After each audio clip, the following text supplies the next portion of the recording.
And she started with just like fatigue and a slight tremor. The normal age for Parkinson diagnosis is around 60. So there's early onset and late onset, which we'll learn about today. That's my grandmother, yeah.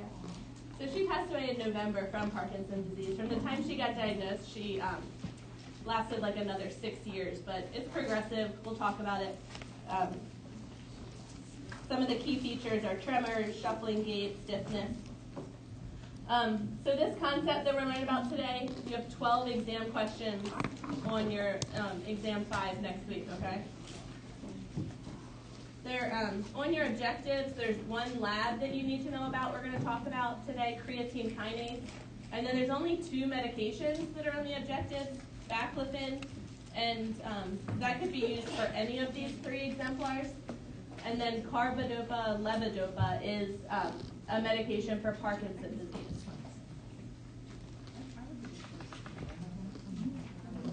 So in first term, you discussed the concept of mobility and learned about back problems, fractures, and osteoarthritis. Remember that? Sure. So then now we're going to learn about some other disorders that affect movement. So they could fall under like neuro as well, but in your textbook they're under mobility because they all affect movement. So like I said, Parkinson's disease, which is the picture on the left, is a progressive neurologic disorder, primarily affects movement. Spinal cord injury is the picture in the middle. Depending on the extent and location of the nerve damage, it can present as slight muscle weakness in a few muscles to complete motor and sensory loss. So you can see from the picture, the higher the injury, the less function the patient will have. So in a cervical injury, their entire body is affected, but in a lumbar injury, just the lower half. So we're going to talk about all this, but just so you have an idea. And then multiple sclerosis is an autoimmune disease with a disruption of nerve impulses in the central nervous system. And this causes neurologic symptoms like muscle weakness, visual disturbances, and balance and coordination problems. So just knowing this, we're just talking about the concept of mobility. What are, if you're a nurse caring for a patient with any of these movement disorders, what are some assessments you'll want to do? Fall risk. Fall risk, definitely. What else? Neuro. A neuro assessment. So how are you going to assess their neuro? See how severe their impairment is, paralysis, prosthesis, activity intolerance, or like need of assistance with ADLs based on motor impairment. Okay, so assistance with ADLs, how can they get around and function? Neurovascular, good. What were you going to say, Karen? Musculoskeletal, and how are you going to assess that? Range of motion, muscle strength.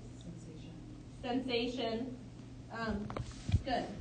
What's the difference between these two? Between what? Neurovascular and skeletal? So musculoskeletal is more like how can they walk, their muscle strength, range of motion, and neurovascular is also muscle strength, but assessment, range of motion, things like that. So they're kind of very similar. So in a patient that's having a problem with mobility, you'll want to do both. They overlap. And then vital signs, obviously. Neurologic, checking their pupils as well. And then if the patient is immobile, what secondary concerns do we have to worry about? Skin breakdown, pressure ulcers. Psychosocial coping, good. What else? What did you learn in circulatory? DVTs, they're not moving, so they are at risk for clots. Jessica? Respiratory, their lungs, putting their lungs like all the way. Good, respiratory, a lung assessment because they could get a pneumonia from not moving. So how are you going to prevent atelectasis or pneumonia? What would you do? Instead of spirometer, good. And how are you going to prevent DVTs? SCDs, range of motion, what else? Anticoagulants, heparin. How are you going to prevent pressure ulcers? Turning, creams, pillows. Yeah, good. A mattress that circulates. And then just another one is GI motility or constipation is another problem because they're not moving. So how are we going to prevent this? Stool softeners, a diet high in fiber. Good. Any questions so far about the concept? Just a review. So the lab that we have to talk about is called a CK, creatine kinase enzyme, and it's used to assess for muscle damage. Remember when we learned perfusion and MI last semester, we talked about CK being elevated. There's 3 different isoenzymes for this lab. So which isoenzyme did we learn about with MI for perfusion? And they're these right here.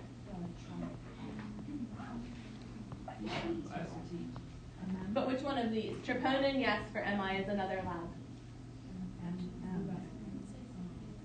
CKMB is the cardiac enzyme. So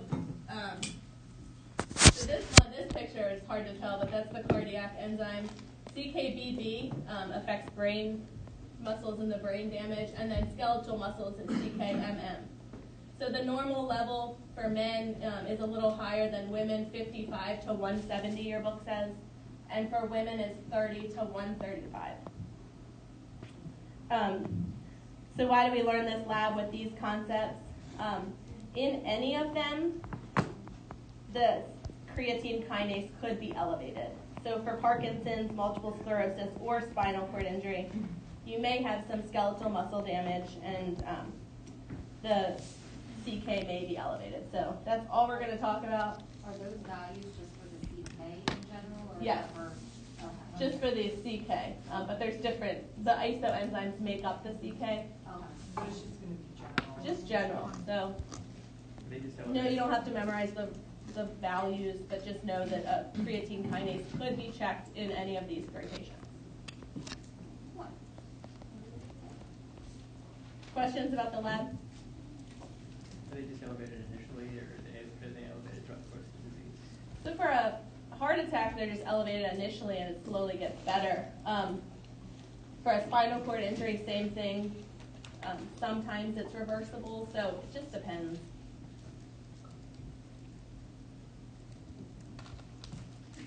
So we are going to talk briefly about each of these 3 concepts, and then you're going to break into groups and learn more about them, and then we'll come back together and do some questions. So let's talk about Parkinson's disease. We said before it's progressive, degenerative, neurologic disease that primarily affects movement. Does anyone know anyone that has had Parkinson or taken care of a patient in clinical? So a good amount of you. Share some what you remember about them. Kim? My aunt has it, and it definitely has progressed. She does shake, she does shuffle, she has fallen, and everything's just slow. She's a lot slower. Good. So Kim's talking about these typical symptoms. The slowed down movements is called bradykinesia. The shuffling gait is a problem with stability, stiffness, and the tremors are shakiness. So if you can remember 4 S's for Parkinson's, those are the signs that you'll want to remember for the NCLEX. Who else has said they've, Emily? I took care of a resident for a long time, and he was completely immobile, like really contracted, like couldn't really move on his own at all. So he was like he was at the end stages of this. But I guess I noticed him getting worse. Yeah. But like ever since I've been in, we couldn't really transfer it. It took like 3 of us to transfer him. So stiffness, you mentioned immobility, contractures, which happen when the muscles aren't moving. They just get stuck in a position. Anyone else? Sarah?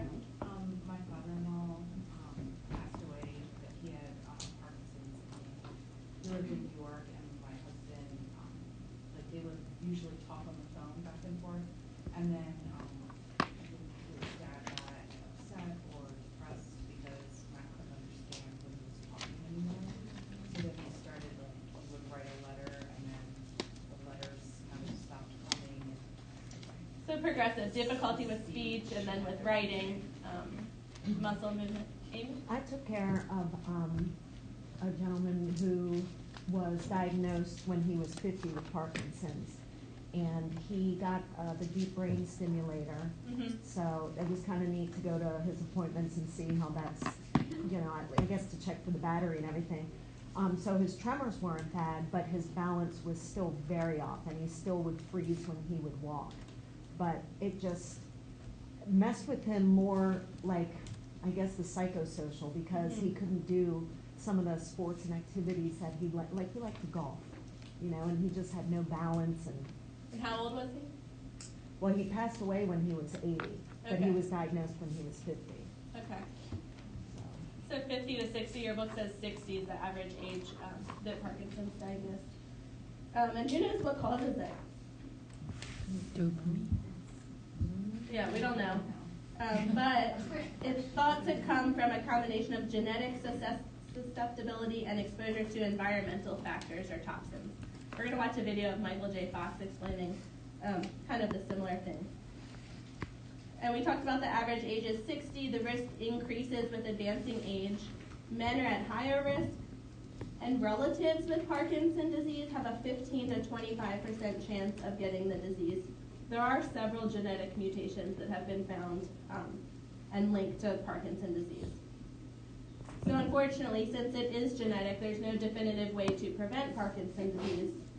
But your book says that maybe consuming a healthy diet high in fruits and vegetables, avoiding herbicides and pesticides, and consuming only a moderate amount of caffeine and a couple nutritional supplements, but that's probably for everything to prevent living a healthy lifestyle. So we talked about some of the signs and symptoms. It's progressive, so it gets worse over time. Symptoms are mild at the beginning. And the beginning symptoms are fatigue and a slight resting tremor. And then it gets worse and causes the motor symptoms, which are the 4 S's. The shakiness, or the tremor. Stiffness is the rigidity. Short step, shuffling gait. Slowed down movements is called bradykinesia. And that can also affect their eyes, mouth, voice. And stability, they have postural instability, their trunk is tilted forward, and they have problems with balance. There's a couple non-motor symptoms. Those are cognitive deficits. It can lead to dementia or Alzheimer's, emotional changes, and sleep problems. And just so you know, there is something called Parkinsonism. The person does not have to have Parkinson's disease, but they would have these 4 signs. The only difference is that a patient with these symptoms would not respond to dopaminergic drugs. We're going to talk about how Parkinson's is diagnosed. And the patients that have Parkinsonism would not be affected by carbidopa-levodopa medications.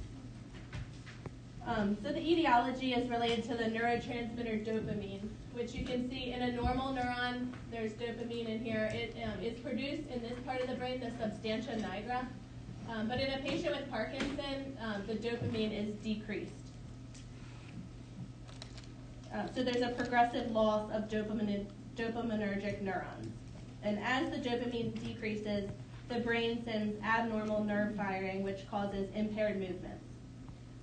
Motor deficits don't begin until 60 to 80% of the dopamine lost. So they may have it for a little while before they get diagnosed because they need 60 to 80% of the dopamine neurons to be lost before they're diagnosed. And then treatment, we talked a little bit about the medication carbidopa, levodopa. Treatment is basically to manage the symptoms. So that medication, we're going to talk more about what it actually does.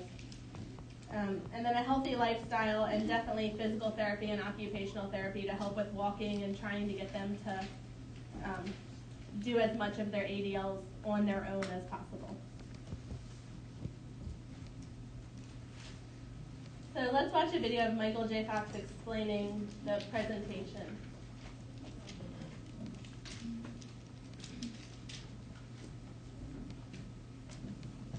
Hello.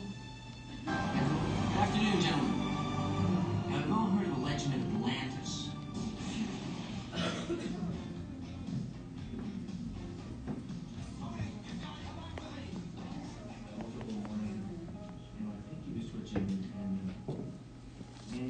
persistent, and I realized that there's nothing I can do to stop it.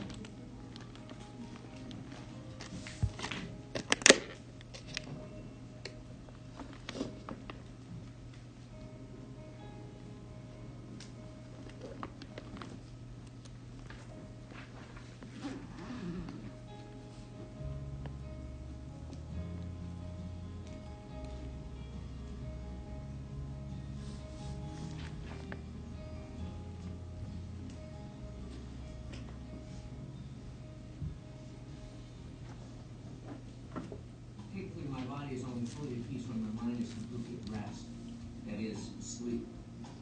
Low brain activity means fewer neurons firing, or in my case, misfiring. As I awaken, before my conscious mind really knows what's happening, my body's already got the news in the form of insistent neural instructions to twist, twitch, and contort. I blindly fumble a plastic vial from the nightstand, dry swallow a couple of pills, and then fall immediately into the first series of actions that, while largely automatic, demand a practiced determination. My feet hit the floor. Two of them are in an argument. A condition called dystonia, a regular complement to Parkinson's, cramps my feet severely and curls them inward, pressing my ankles towards the floor and the soles of my feet toward each other, as though they were about to close together in prayer. I snake my right foot out toward the edge of the rug and toe hook one of my hard leather loafers. I force my foot into the shoe, repeat the process with the left, and then cautiously stand up. Chastened by the unyielding confines of the leather, my feet begin to behave themselves. The spasms have stopped, but the aching will persist for the next 20 minutes or so. First stop, the bathroom. Grasping the toothpaste is nothing compared to the effort it takes to coordinate the two-handed task of wrangling the toothbrush and strangling out a line of paste under the bristles. By now, my right hand has started up again, rotating at the wrist in a circular motion. One of the things that we're trying to find is on the way to finding a cure, you have to find the cause, and we don't really know the cause yet. We have some idea that the genetics or genetic predisposition, kind of loads the gun, and then environment pulls the trigger, but we don't know what those elements are necessarily yet.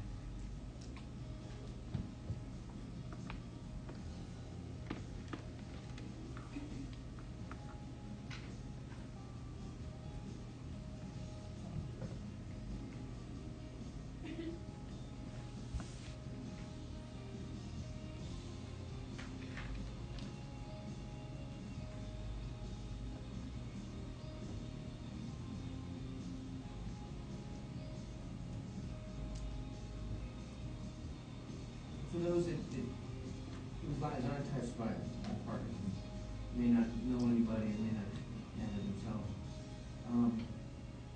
know that just basic things like very rarely is it cognitive. There is dementia, but 9 times out of 10, if someone's halting in their speech or halting in their walk, they get it, they're there, and so don't treat them any differently. Or adjust your expectations of them until you get a real sense of who they are as a person.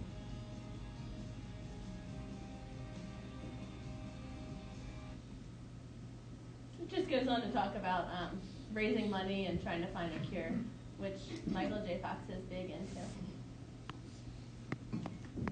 So what are some of your thoughts about how Parkinson's presents and how it affects people?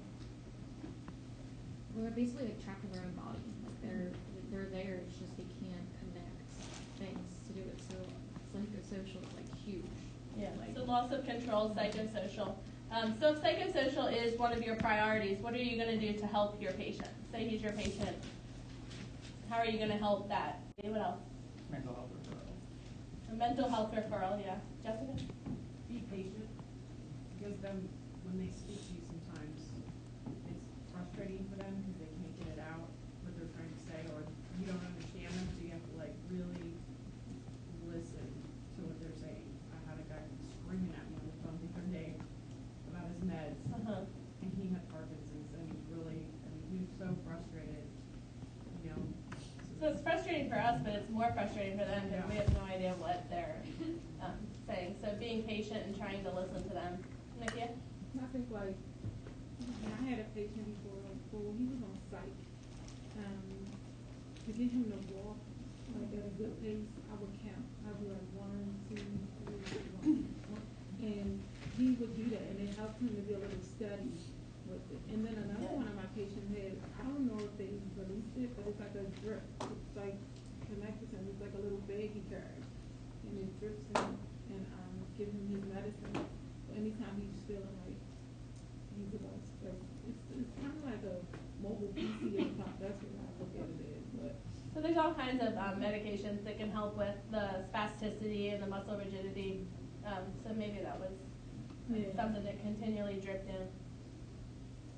Krista? I care for a man with Parkinson's, but his big thing was promoting independence. Like, they had him walking with a walker, and his gait was just, well, his gait isn't bad in general, and he was really slow and like stiff, but they were like, you need to use a walker and you have to be supervised all the time. So he worked through PT and everything, so he doesn't want to walk with a cane or anything, but he really wanted to be able to do everything on his own.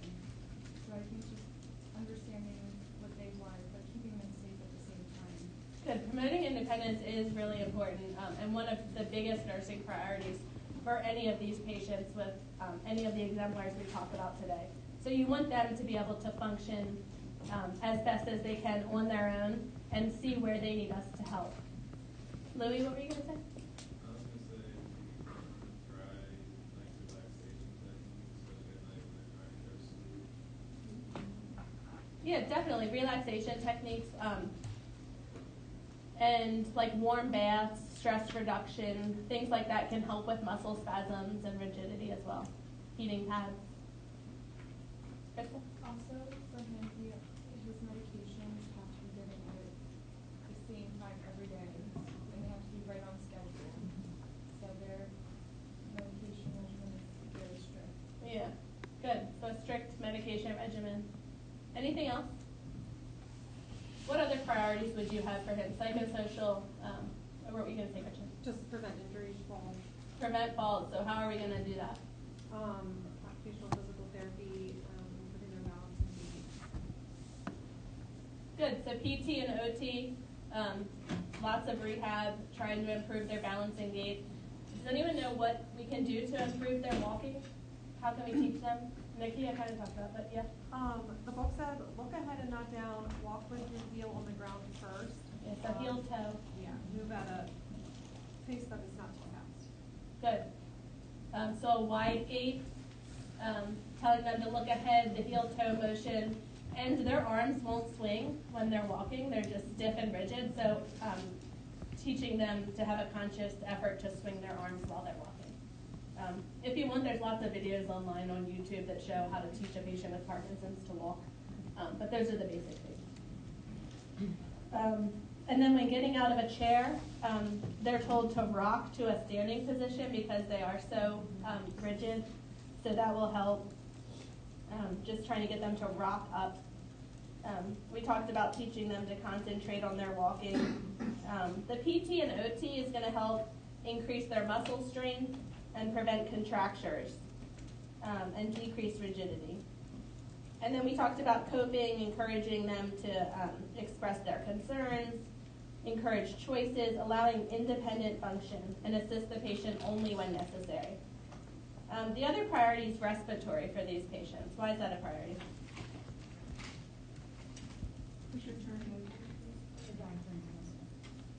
Right, their diaphragm's a muscle, so they'll have decreased breathing effort.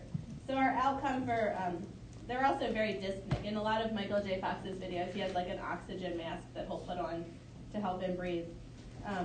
But our outcome could be to have the patient maintain a patent airway and respiratory status. And we're going to assess their respiratory status. We know how to do that. We're going to take vitals, listen to their breathing, offering them oxygen if they need it. What medication would help improve their breathing if they need? We could do steroids. Bronchodilators will help. The postural drainage and percussion can help. Deep breathing and coughing. They may not have the ability to cough, so we need to assess that. And lots of fluid, hydration, humidification will help thin the secretions. Any questions on priorities for a patient with Parkinson's? We're going to do this all over when you do your group work, so we'll talk about it a lot today. All right, we're going to move on to our second exemplar, multiple sclerosis, or MS.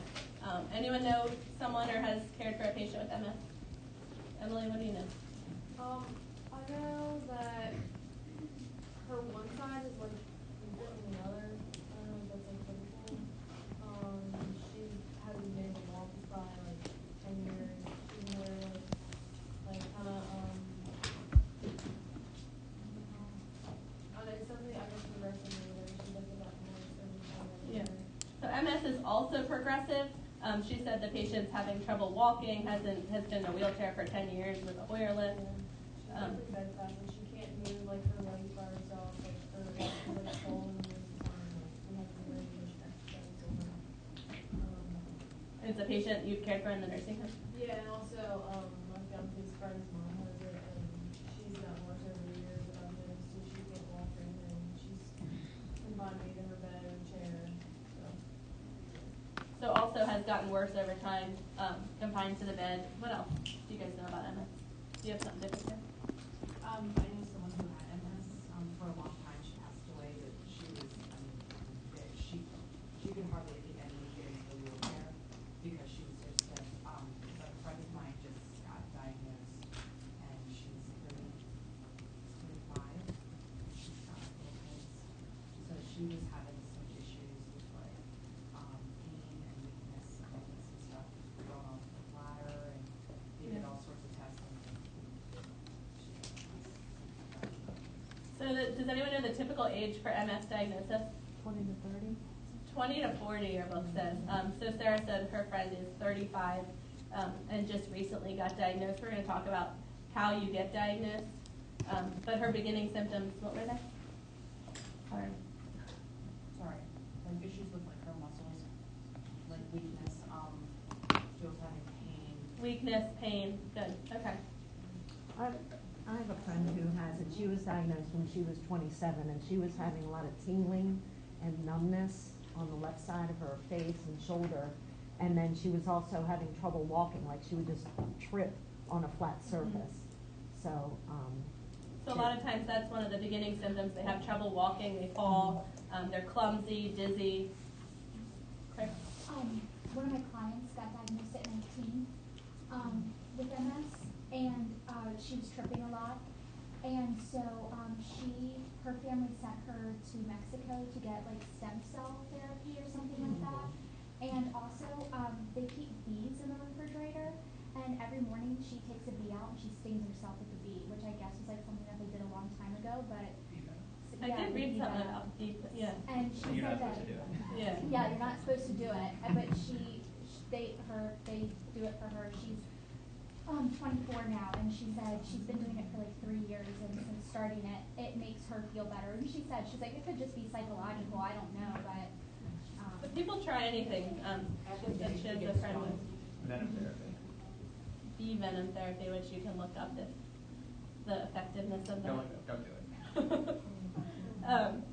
Anything else you guys know? I don't know if incontinence helps you with No, it. definitely. One of the issues. Bowel and bladder definitely are Yeah, one affected. has catheter, all-the-time catheter, and the other issue is incontinence. So you teach people self-tapping, and we'll talk about why.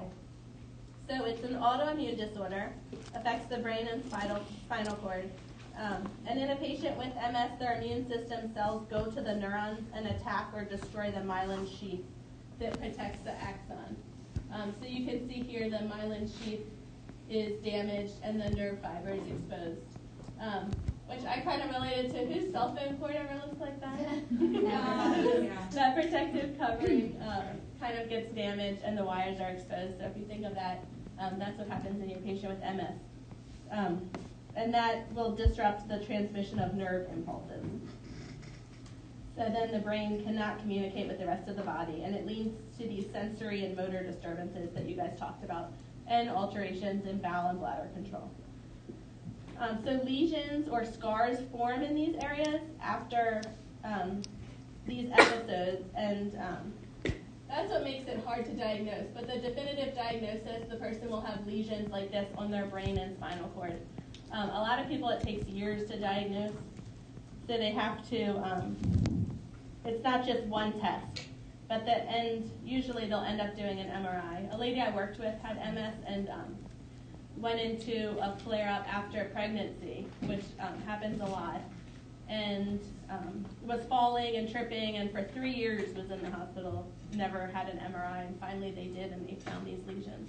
So now she's on treatment. There's lots of medications, disease-modifying therapies that will help with the progression, but no cure. So symptoms we talked about, depending on where the lesions are in the brain and spinal cord. So emotion and cognitive symptoms could be affected. The person's drained or fatigued, have speech issues, swallowing, mood swings, trouble thinking or focusing. That's all emotion and cognitive. And then sensation, they could also have tremors like Parkinson's disease or spasms, numbness and tingling, clumsiness, dizziness, coordination. They may have a positive Bromberg sign. Does anyone know what that is?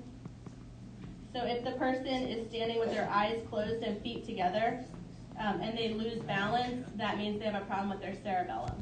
So positive Bromberg sign. And then Lermite sign is if you move your head in various positions, you can experience electric shock sensation.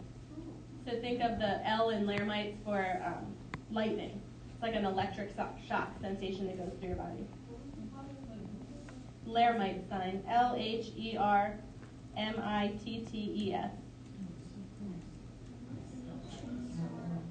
Lermittes. Romberg.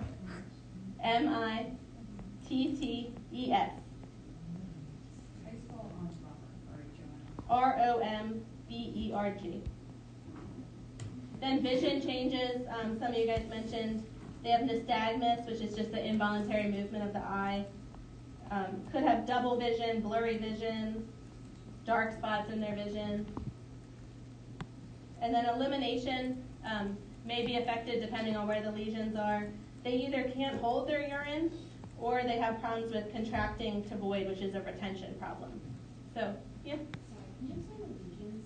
What are they? They're like scars. It's just scar tissue that forms if they have exacerbations on the same part. Where these are, they'll get a scar formation from that, and that will be On the nerve itself and also on MRI? correct, in the brain and spinal cord.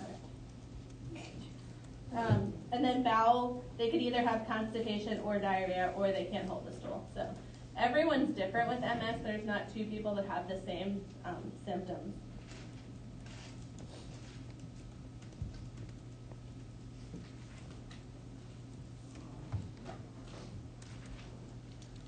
So one more video. Did anyone see the Selma Blair video on? I saw that recently. I saw it on Facebook. So it's really good. Relapsing remitting, which is down here at the bottom. So they have periods of exacerbations and then periods where they're fine. That's 85% of cases are the relapsing remitting MS.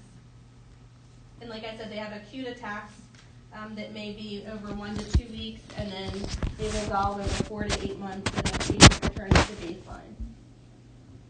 Primary progressive is this one right here. They have a steady and gradual neurologic deterioration without remission of symptoms. So they don't have acute attacks, they just progressively get worse. And then secondary progressive begins as the relapsing remitting, it's down at the bottom, but then becomes steadily progressive, and attacks and partial recoveries continue to occur, so they don't ever really have those good periods. And then last is the progressive relapsing, which continues to progress from the onset like primary progressive, but they also have exacerbations. So not that one is any better than the other, but the relapsing remitting, they have periods of good and bad. Anyone know some triggers? What causes the exacerbation? What'd you say for the secondary? Secondary begins with the relapsing remitting course, and then later becomes steadily progressive. And attacks and partial recoveries continue to occur. So what are some triggers for exacerbations, Gretchen? Excessive heat. Excessive heat, good. What were you gonna say? Parkinson's. Okay. Anything else? Stress. Stress. Pregnancy, yeah.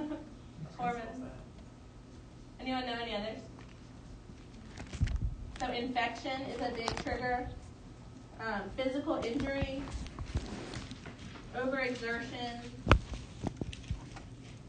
and the heat could just be like a hot shower or bath, not just temperature-wise. And then fatigue is a big trigger. Would it just be like anything that like heightens your immune system? Yeah, it's an autoimmune disorder, so Tommy said anything that heightens your immune system, which makes sense. So it affects women aged 20 to 40, and women are twice as likely as men to develop MS. So Parkinson's was age 60, and men were more at risk. But MS, women are more at risk, age 20 to 40. We don't know the cause, possible autoimmune. There's lots of research going on about MS. Some studies are linking it to vitamin D deficiency, and also childhood viral infections like Epstein-Barr, measles, rubella. And we know it's not hereditary, but some genetic factors could play a role. No cure, just lifestyle changes can help in meds to improve the signs and symptoms. So your book talks about the diagnosis, just like the video did. You have to first rule out all the other diseases, doing lots of tests to rule everything out. And then an MRI will look for inflammation and scarring on the neurons, which will show up as lesions on the brain and spinal cord. A lumbar puncture can look at the cerebrospinal fluid, and they might see a high amount of protein in the LP to show the inflammation in the central nervous system. And then an evoked potential study could send electrical signals to the central nervous system and assess the response. So MRI, LP, or the evoked potential study are the three tests to diagnose. They're not on there. Do we need to know those? Because they're not on. No, but you're going to do a Think Like a Nurse, so that'll be on the diagnostic test for that. But I won't ask you a question about how is MS diagnosed. So there's lots of meds to decrease the number of relapses of symptoms, and the meds work on the immune system response and decreasing inflammation. What med have you learned about that decreases inflammation? Steroids, corticosteroids. Anyone have some examples of those? Prednisone, methylprednisolone. Prednisone is the oral form, and methylprednisolone is the IV form. So those are corticosteroids. Again, just know they help with inflammation. They're not meds for this particular exemplar. And then baclofen is on your objective sheet, so that helps with spasms. It's a skeletal muscle relaxant.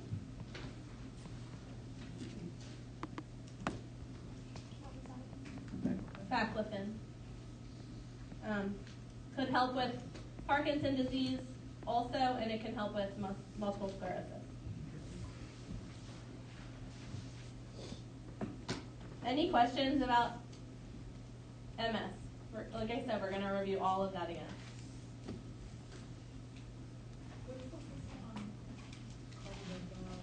Parkinson's disease.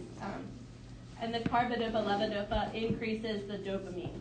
So that's how you can remember it. So our third exemplar is spinal cord injury. Anyone taking care of a patient with a spinal cord injury? Gretchen, anything you want to share? The BLT, the FEM list is risk. We just have to make sure that they're very aligned. And You want to keep their spine aligned. Were they just have the injury or? surgery, post-op. Okay, post-op surgery. Okay. So we'll talk about spinal cord decompression for these patients. Yeah, Amy? My first husband from my practice marriage was at a concert. Somebody did a stage dive right on his head, and his C6 and 7 got broken, so he had the fusion, and they used his hip bone. And he was in the hospital for a while, but then he was in that halo for 3 months, but he can walk and No problem. So good recovery. Yeah. So it depends on the location of the injury. Which actually, after it happened, they like dragged him around to the back of the place. So it's a wonder he didn't have more damage done. Wow. So how else can a spinal cord injury occur besides what Amy described? An MVA. Jessica? Osteoporosis, like a degenerative osteoporosis that just continues, like a fracture. Good. So fracture from osteoporosis. What else? Diving in the Already shower. said she saw a lot of like young kids diving in the shower. Diving. Yeah. Violence. GSW. A fall. Older adults get spinal cord injuries from falls. That's the highest contributor. Gunshots and stuff. Gunshot wounds is the third. So the most common is the trauma from a motor vehicle accident. Second most common is falls, and then a gunshot wound. So spinal cord injury occurs when vertebrae or other objects are forced against the spinal cord, damaging nerve cells and preventing transmission of nerve impulses between the body and the brain. It's a medical emergency that can result in permanent disability or paralysis. And one of the most serious effects is paralysis of respiratory muscles. So injuries above T12 will experience some decrease in respiratory muscle control. So here's T12 down here. Injuries at level C3 or higher lose control of all four muscle groups needed for breathing. So C3 is up here. But those muscle groups are the diaphragm, intercostal muscles, neck muscles, and abdominal muscles. And those patients will immediately need to be on a ventilator. So above C3, need ventilator support. Above C3 and above T12, Mm-hmm. you said? T12 will experience some decrease in respiratory muscle control. But above C3 will need immediate ventilator support. And most patients with a C4 injury and some C3 could eventually learn to breathe on their own. It just depends. So like I said in the beginning, the level of injury and the specific area of the spinal cord or spinal nerve that's damaged will determine the extent and physical manifestations the patient experiences after the injury. So all systems below the level of injury will be affected by damage to the spinal cord. So the higher the level of injury, the greater the extent of motor and sensory defect. So the same picture from before. Cervical injury, there'll be tetraplegic or quadriplegic. And that's paralysis of all four limbs in the torso. Paraplegia doesn't affect the arms. It's usually associated with spinal cord damage in the thoracic or lumbar region. So this is the paraplegia, and the injury would be between here. And then hemiplegia is paralysis of one half of the body. It could be caused from a head trauma. A patient with a stroke could also be hemiplegic. When you say tetraplegia, that's fine. What's the fifth thing? It's the same as quadriplegia, so it's all four Okay. limbs and the trunk. Probably just I the got trunk and all four. I heard quad, I was like,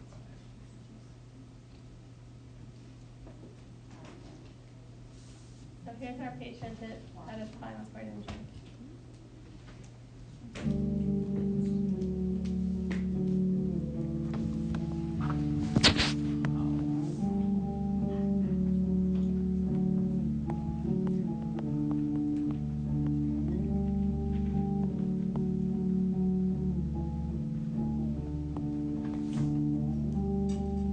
Football just gave you a reason to work out with hard in the gym, and you built a team bond and a good bond with the guys on your team. From this day on, I'm still pretty close friends with all the guys that I played with. From Memorial Field in Norfolk, it's Frankie Playoff Football here on Backboard and C collar right after the injury.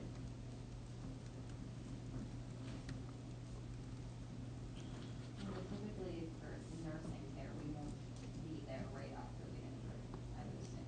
Like, If you're in an emergency room and a patient comes in after one of these accidents, you could have to put them on a back or a immobilizer. and put them in a C-collar, depending on if they got driven in, if they came in an ambulance, they should already have that care. But just know, immediate interventions are maintain their airway, keep them immobile. Kelly? Maintain airway Above. What? Good question. On my nursing lab, they said it was. Yeah, I mean, I guess I would pick airway over immobilization. They're all pretty high. Yeah. We can have multiple. Don't ask a dumb question like that. That'll be a You would need to know all three. So then, yes. So the C-collar is not included in the immobilization? The backboard is kind of like the immobilizer. Okay. So immediate nursing care focuses on maintaining an airway and assisting with ventilation, and then immobilizing the patient with the backboard and C-collar. So this ASIA impairment scale is in your book. This is called the American Spinal Injury Association, and it's how you would classify a spinal cord injury. So a complete spinal cord injury, which is up at the top, is obviously a total loss of all sensory and motor function below the level of injury. So which is the worst type of injury. They usually have a loss of sensory function in the S4, S5 area, which is the anal area that helps them go to the bathroom. So they'll be incontinent, and it usually is irreversible damage. That's a complete spinal cord injury. Incomplete involves only a partial loss of sensory and motor function. These are the other three types. So all you really need to know is the difference between complete and incomplete. And complete is a total loss of sensory and motor function, and incomplete is a partial loss. Questions about that? This picture is right in your book. All right, take a 10-minute break. Talk about assessment data for MS. Well, first, in the little box at the top, if you guys want to put like a little what is MS so that you know, because there's nowhere on here really that talks about what it is. So who wants to give the definition of MS? So it's an autoimmune disease of the central nervous system, leaving lesions and scars. Perfect. Katie said autoimmune disease of the CNS that leaves lesions and scars. All right, how about group 4, do the assessment data. We said any kind of pain assessments, how they're feeling, like to see different speech, like if they can talk correct, sensory perception, their gait, look at their mental status, their vision, incontinence, any like history of infections, and then the Romberg test, and then Minds or bodies?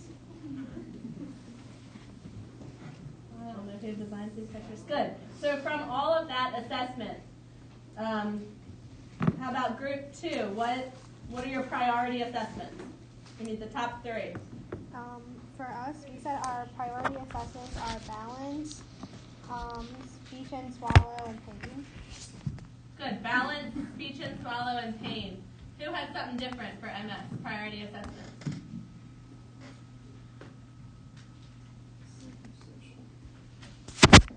Psychosocial would definitely be a priority. What were you going to say? I wasn't listening to her already said, but it said safety and explanation. Good. Safety is always a priority. So in any of these exemplars, that could be, but more like observing their gait, making sure. Normally with safety, basically like swallow and obviously fall precautions. Good. Perfect. Falls, ability to swallow. Good. All right, how about group 5? What are your interventions for MS? We said safety, independence, and education. So your priorities are interventions.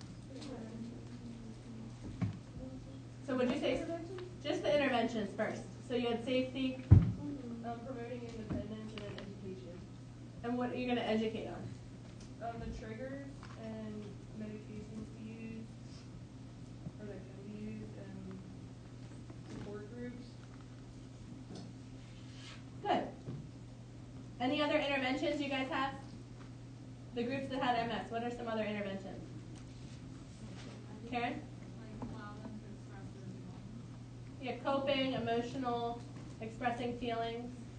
Maybe rest period, periods, and like teaching them how to use like different assistive devices, like for ambulation, like walkers, or if they're in a wheelchair, if it's that bad, and like maybe using Picket if they're having swallowing problems. Good, so thickening liquids if they're having swallowing problems, what will that do? Prevent aspiration, good. But first assessing their ability to swallow, and then figuring out what's the problem. Any other interventions you guys have? We said for pain, hot and cold therapy, and then also massage and stretching. So what do you think about hot and cold therapy for multiple sclerosis? The numbness, and that should be concerned when it gets too hot or too cold because they don't have that sensation. Correct, they don't have the sensation, but what were you going to say? It'll be a trigger.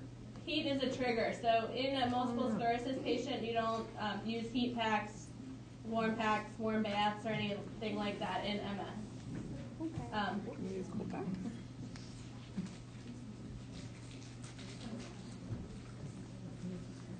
Any interventions for their bowel and bladder, since they'll probably have problems with that? Kegels. You could try to teach that. What else? Just doing them right now.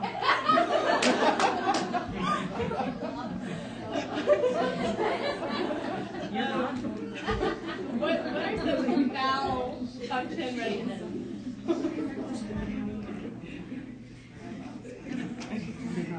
Anyone? Prevent constipation?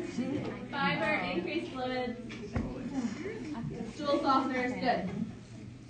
Alright, so then, how about group 6? What are your priority interventions from all of those listed?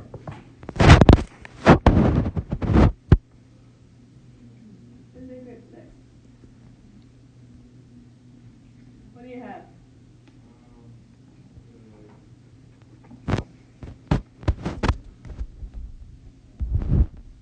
What kind of precautions? All precautions, okay.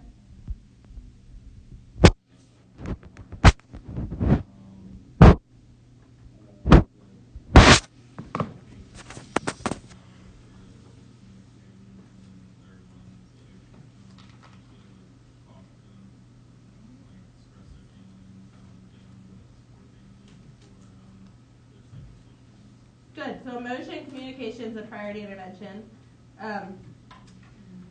Anyone have anything different for priorities?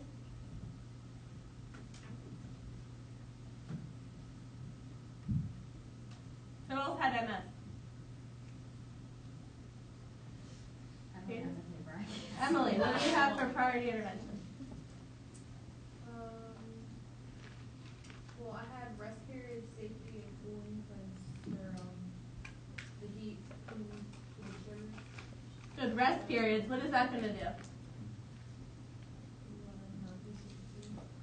Help with fatigue.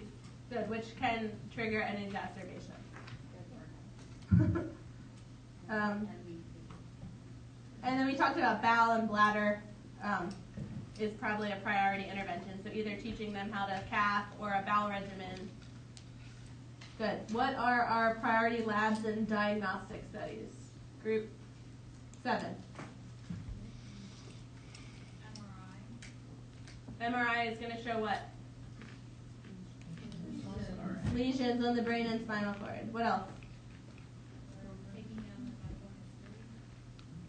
Medical history. That is important, but that's more under assessment. So what about like diagnostic studies or labs for your patient with multiple sclerosis? Yeah. The lumbar puncture. Good. Lumbar puncture, evoked potential. What labs would you be concerned about for multiple sclerosis? CK could be, but priority. What triggers an exacerbation that we talked about? What are some of our triggers? Infection. So what lab do we want to check? A complete blood count to make sure that there's no infection. So I'd say the priority labs or diagnostic tests are MRI, LP, and the CBC. All right, group 1, what are your priority medications for MS?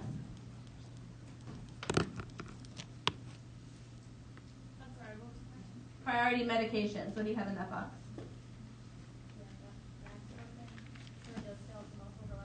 Uh-huh.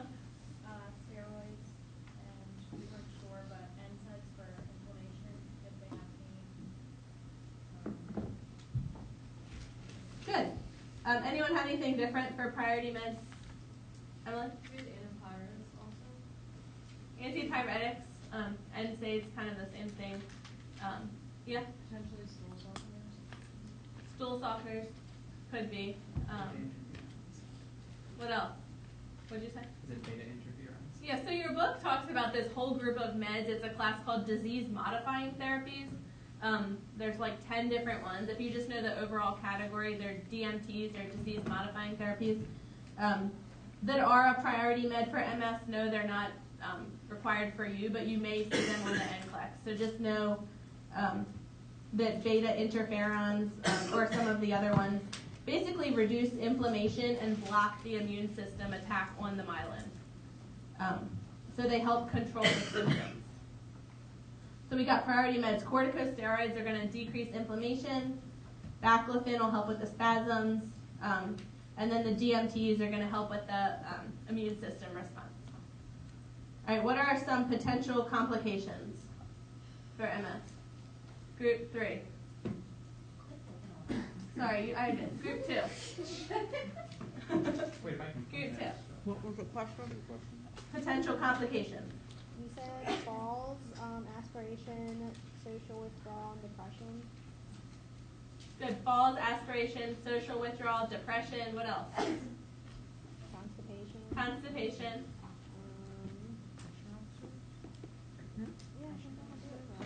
And then some of the triggers could go here as well. So you want to put on there defeat, stress, fatigue, infection, overexertion. They can all cause an MS exacerbation. What type of exercise is good for a patient with multiple sclerosis? Range of motion. What'd you say? Active range of motion, so the muscles don't atrophy. Yeah, so you don't want muscles atrophied or contracted, so helping them with range of motion. Were you going to say something else, Karen?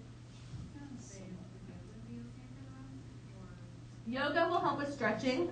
Also water aerobics and swimming, because they're not going to get overheated. Did you have something differently? I was really about to say Swimming is good for patients with MS. But making sure that you teach them that exercise is important. It'll help their energy level, but don't overdo it. Don't get overheated. And it's okay to skip a day to rest. Good. So those are all the complications. And then who have an addiction? How about group 5? What is your patient and family teaching?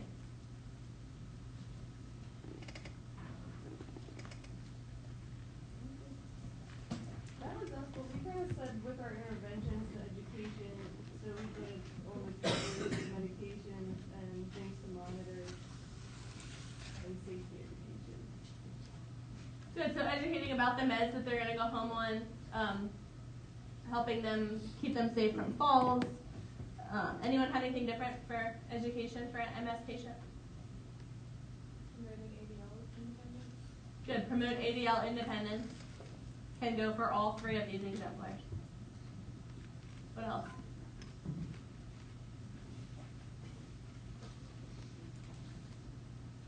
We talked about this diagnosis being a huge stressor, so any kind of counseling, supportive care, psychosocial, emotional needs, making sure that we're talking about that. And then we're going to teach about a healthy lifestyle, balanced diet, and adequate hydration to promote bowel and bladder function. And that will prevent impaction or UTI. So how much fluid do we want to encourage them to have? 2 liters a day. This should be enough for to prevent UTIs and impaction. And then we would educate on assistive devices for mobility. A lot of patients with multiple sclerosis need a cane or walker. And we can do gait training with them as well. Anyone have anything else to add that you think needs to go on this? Think like a nurse for multiple sclerosis.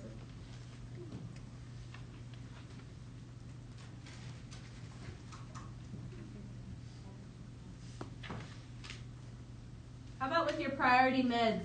We have baclofen on there. So you want to go a step further and talk about the side effects. What are some of the side effects of baclofen? Fatigue, dizzy, drowsing, Yeah, they nausea. make you kind of tired. So would your patient be able to drive or? No, Alcohol. probably not. So side effects of baclofen: dizziness, drowsiness, fatigue, weakness, exactly like Amy said. And they all affect the patient's ability to drive. So making sure we're educating on those meds. Side effects of corticosteroids. What do you want to put on there? Immunosuppression, osteoporosis. What'd you say? Decreased wound healing. Could increase blood sugars, especially for diabetics. How about baclofen could be PO or intrathecal? Has anyone ever heard of the intrathecal? Yeah. Oh yeah. Do you want to talk about that? Oh yeah. My sister has severe CP. She's quadriplegic or tetraplegic, and she had severe scoliosis. So there's a doctor down at Hopkins who Sponseller, who does like a lot of these for kids with scoliosis and movement disorders.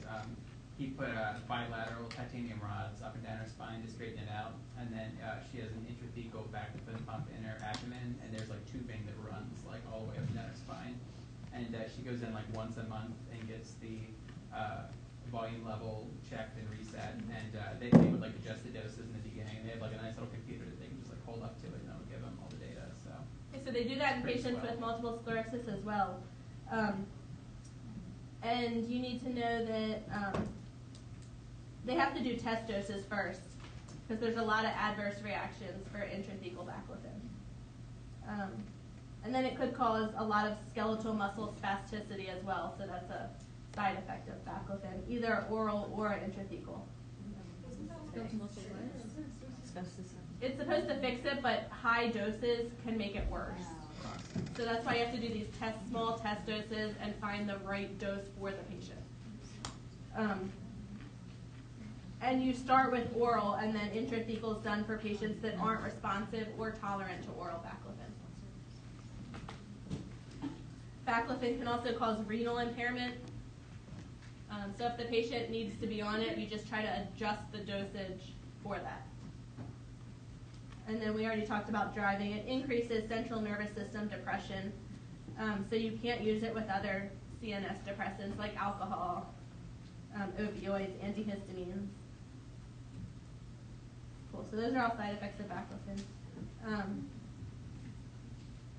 Other interventions could be physical therapy, occupational therapy, speech therapy, self-cath if they're retaining urine.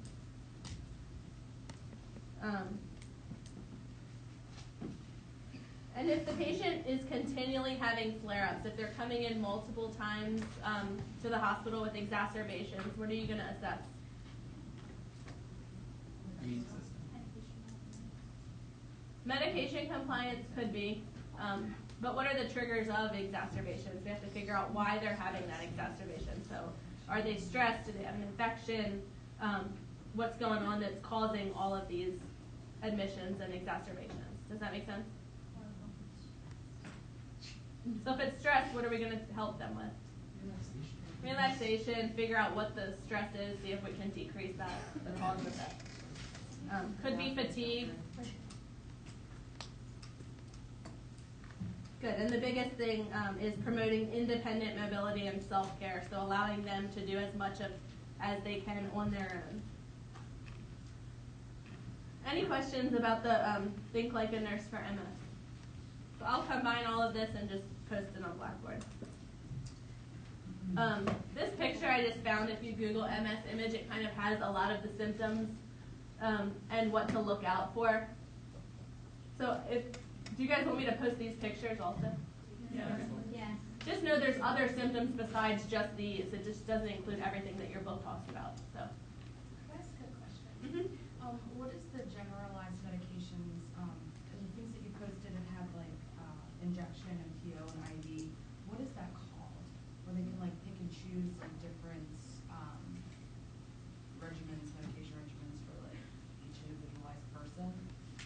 What was that called? Do you remember? Wait, what do you say? know like the general idea of it for the class?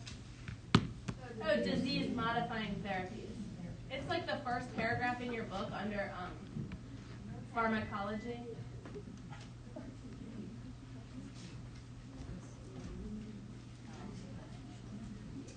All right. The Parkinson disease. So groups. How about group 8? What's the assessment data? First, what is it? What's Parkinson's disease? Unless you want to read. Is it on group? Not me. Brain subcommittee dopamine. It's a progressive neurologic degenerative disease that affects movement. That affects what? Affects movement. Good. And it's caused from a decrease in dopamine. Perfect. What's the assessment data?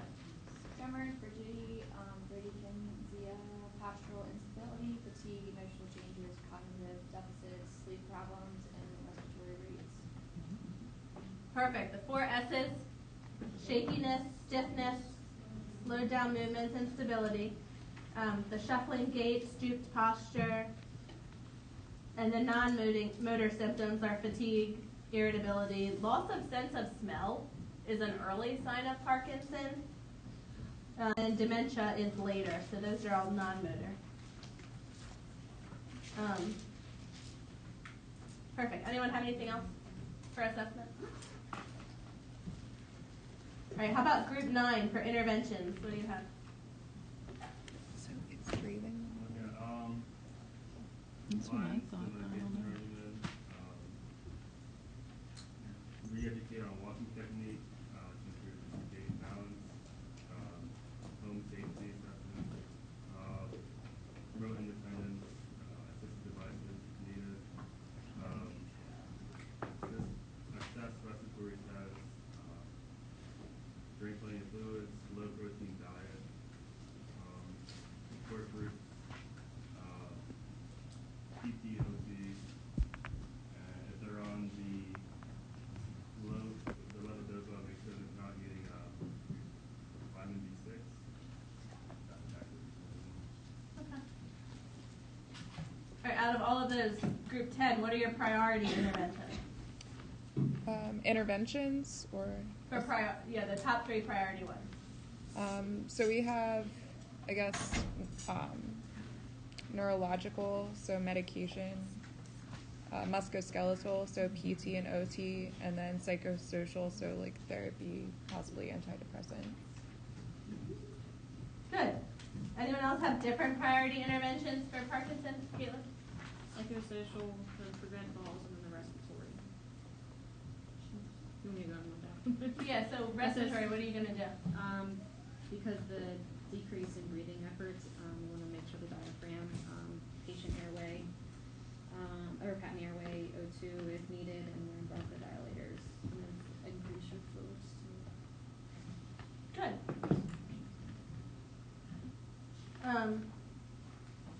Anyone have one other one? Or is that what you guys have? Yeah? So is breathing a big part of Parkinson's? I'd say preventing injury is kind of the overall intervention. So you don't want them to get pneumonia, so you're going to do the incentive spirometer, the hydration, those interventions like she talked about. So I'd put it under there. Okay. I just wasn't sure if like their respiration slowed and that was a symptom. Not a typical symptom, but it could be later on. They may need oxygen. So think of Michael J. Fox.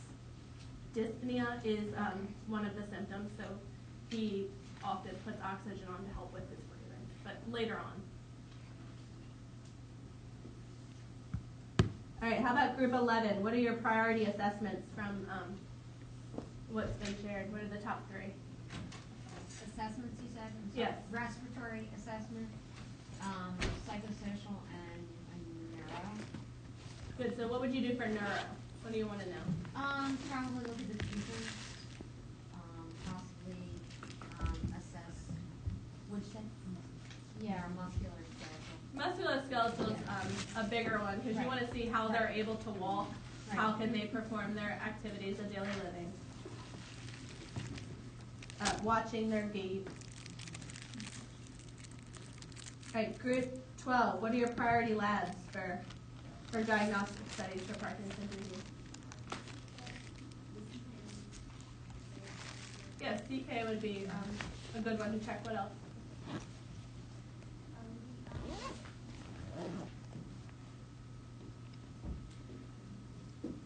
So diagnostic studies. Who looked up in their book what they would do? Richard? That's the acronym, the DAT scan. Yeah, DAT scan. Good. What is that going to show you?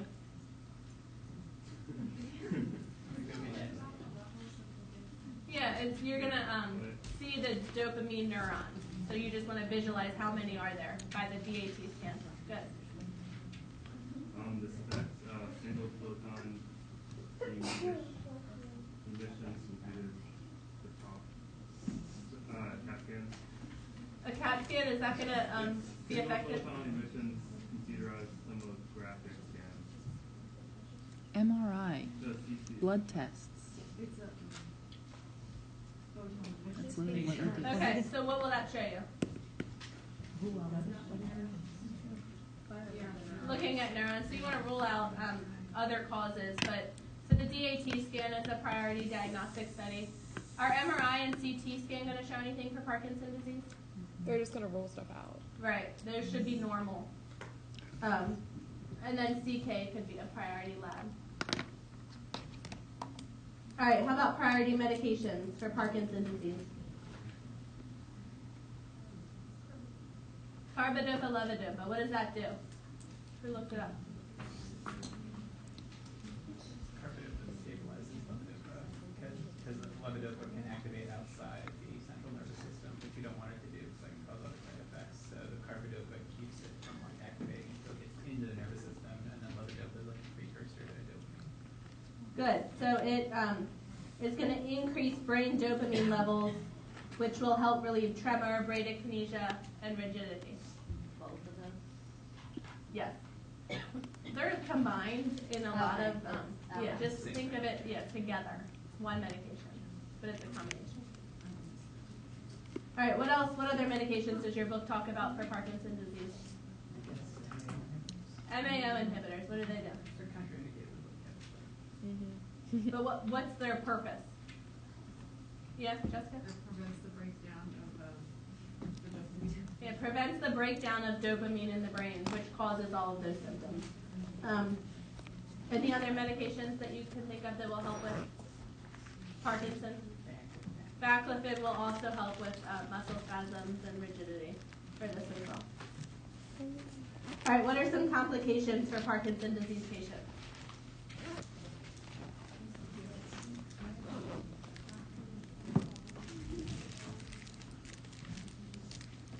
Falls. Good. So what are we going to do to prevent falls? Declutter the environment. What else? Get them an assistive device. Teach them how to walk. Teach them how to walk. And what did we say? How we're going to teach them? Heel down first. Heel toe. Wide stance. Look ahead. Wide gait. And to get up because they freeze rocking up to a motion. Megan, what did you say? Practicing swinging your arms. Yeah. Make sure they have a conscious effort to swing their arms.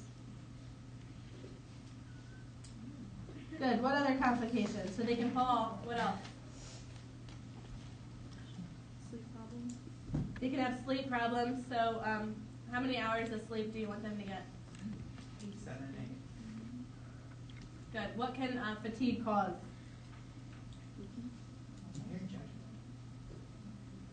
falls could cause increased tremors. Any other complications you guys have?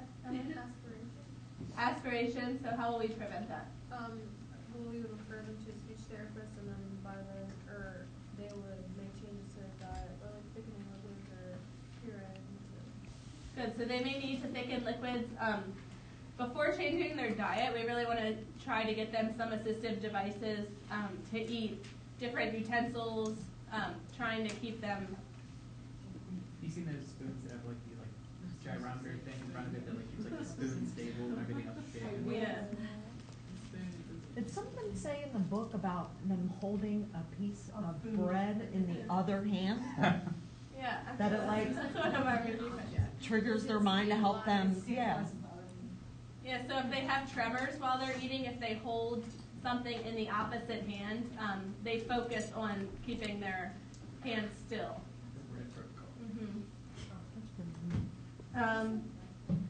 Good, and there's lots of emotional coping difficulties with Parkinson's as well. It's just life changing, so that could be a potential complication. It can cause depression. All right, what are we going to educate our Parkinson's patients on? You mentioned assistive devices, so what will we do? What type of assistive devices could we use for them? A walker and cane. What else? They have those shoes that help with your shoes and socks. Use grabber. Good, a grabber to get things. What else? How about their shirts? They're probably not able to do buttons, so what can we recommend? Yeah, Velcro if they have anything. Slip-on shoes instead of ties.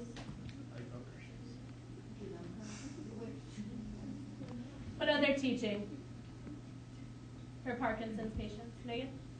Just breathing all Yeah. or you could do muscle strengthening, hospital home care needed, family support, encourage community activities so they're not isolated, medication regimen, the importance of it. Because of having to take your medication on certain times, side effects of medication, and effect of it, and then if possible, speech therapy if needed. Good. So what are some side effects of, you mentioned baclofen, but what about the carbidopa levodopa? What are some side effects of that? We have a lot. Yeah? Would you say dark urine? Yeah. It could be. I don't have that one down.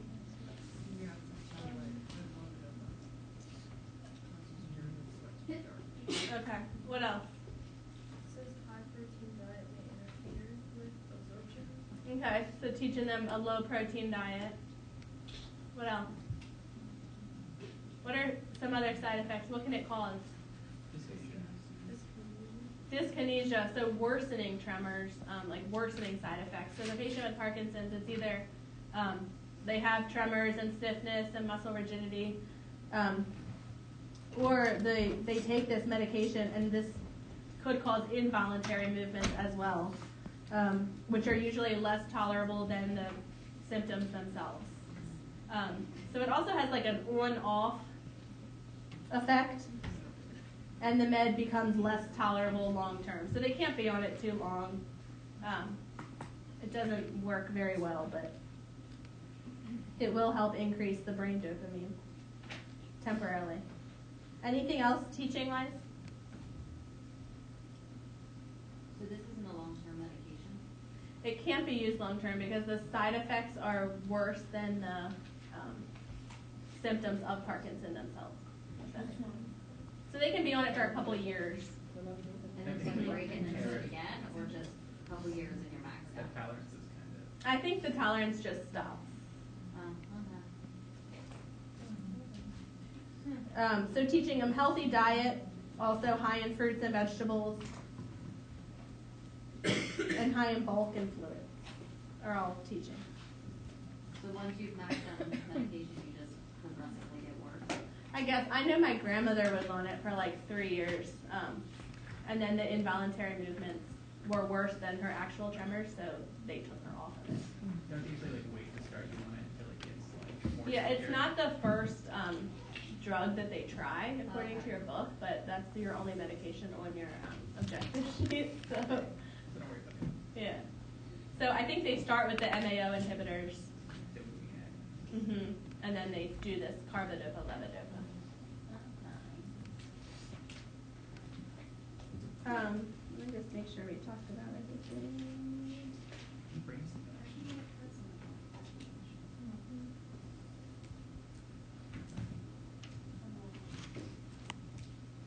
How long does the battery last in the brain stimulator? You have to like recharge it.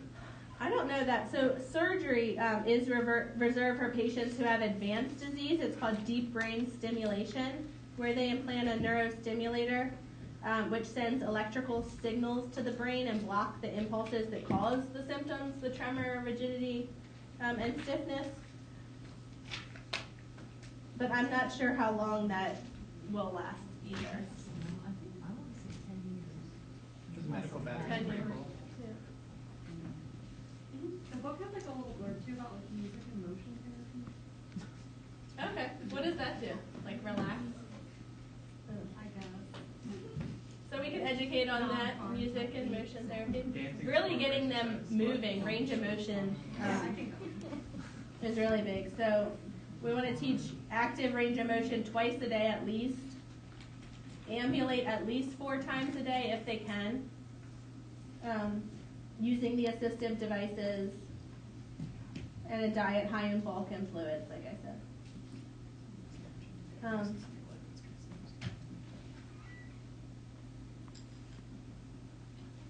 Yeah, exercise is also important for patients with Parkinson's disease as well. Encourage walking, strength training. Physical therapy will focus on lower body strength and mobility to improve walking and prevent contractures and falls. And occupational therapy focuses on upper extremities, finger functions, and improving their ability to independently perform ADLs. Then speech therapy will help with their swallowing concerns. So the combination of all of these disciplines will help. The goals as the nurse are to prevent injury, optimize mobility, and promote independence.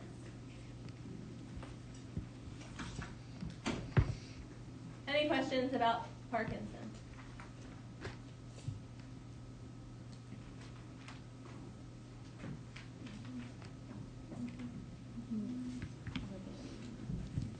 All right, last exemplar is spinal cord injury. Do you guys want a break or you want to go through this one? We're going to be here till 3:30 anyway. So Yeah. Either way, it doesn't matter.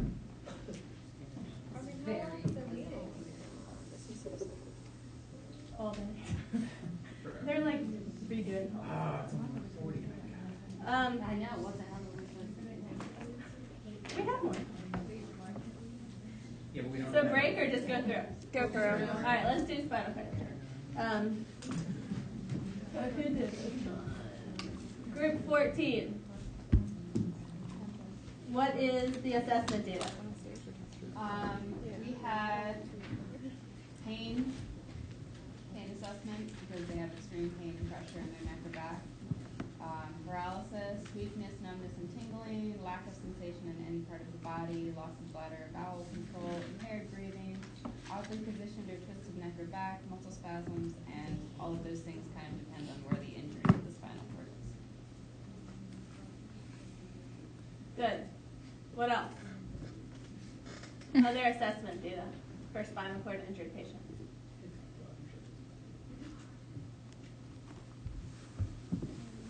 Yeah. I'm not sure if she said impaired breathing. Leadership. Impaired breathing, so what are we going to do? Elevate head of bed, oxygen. Maybe elevate the head of the bed. It depends where the injury is. Mechanical ventilation, so what injury would need to be ventilated? C3. Above C3, maybe C4. What else? She say bradycardia and arrhythmias. So that we'll talk about that with when we do complications. Okay. Hold that thought. Hint, hint. What are they at risk for? Spinal cord injured patients. They're immobile. Depression. Skin breakdown. We talked about all this in the beginning. Pressure ulcers, yeah. Pneumonia. Infection. If they have any bone fractures or skin wounds from the trauma. Decreased airway clearance, Heidi mentioned. And then there's some pictures on here of, this is a cervical collar. So that patient that had the football injury was in the cervical collar in bed. Some patients go home with that. So what do you think we need to teach them? Can they take it off? Yeah. Yeah, they have to clean underneath and clean their skin. So usually they need someone to help them with that. In kids, we would have a nurse holding the patient's head still. We just have to keep the spine straight. So it needs to be taken off, and the pads on here get washed and cleaned and then put back on. So usually you have two and you just alternate. You just clean the pads with soap and water and then let them dry and clean the skin underneath to prevent breakdown.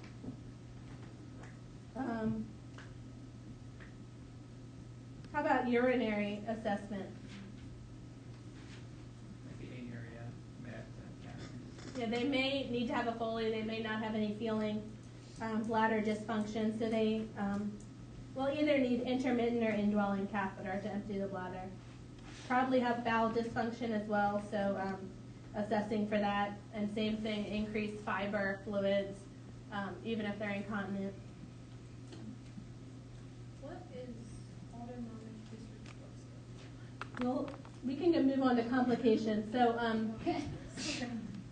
Tommy was talking about that too. So who knows what autonomic dysreflexia is? Who had this? Yeah? It's an excessive increase in blood pressure due to like any pressure in the body below the injury, or having to go to the bathroom to avoid or defecate, irritation, all kinds of stuff can just make the blood pressure shoot up. Yeah, so it's a really high, abrupt onset of high blood pressure from overactive autonomic nervous system. So if patients have an injury above T5 or T6, this is triggered, the high blood pressure will be caused from pain and irritation, a full bladder, any stimulus below the level of injury. So what are some signs and symptoms of autonomic dysreflexia? Besides high blood pressure, how do we know the patient is having it? What comes along with high blood pressure? Vision impairment. Vision impairment, headache, flushing, sweating, bradycardia. And how we treat this? Patients with spinal cord injuries get it all the time, so how do we treat it? Like correcting the stimulus. Correct. It's caused from an irritant. So they need to speed. Right. So you may need to empty their bladder. If they're in pain, you give them pain medicine. If they are,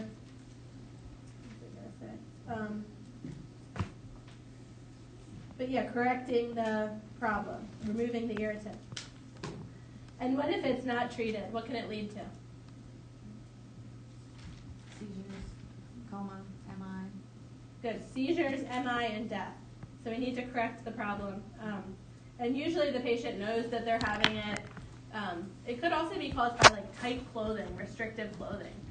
So what do you think about these patients with TEDs, stockings, SCDs? Do we need them? They're at risk for a DVT because they're immobile. Yeah, so what if we need them, but just be mindful and Correct. start seeing these Yes. symptoms, maybe remove them. Exactly. Give them a break because we do still need the DVT prophylaxis with the TEDs and SCDs. But if their blood pressure is starting to shoot up, just take them off and give them half an hour break.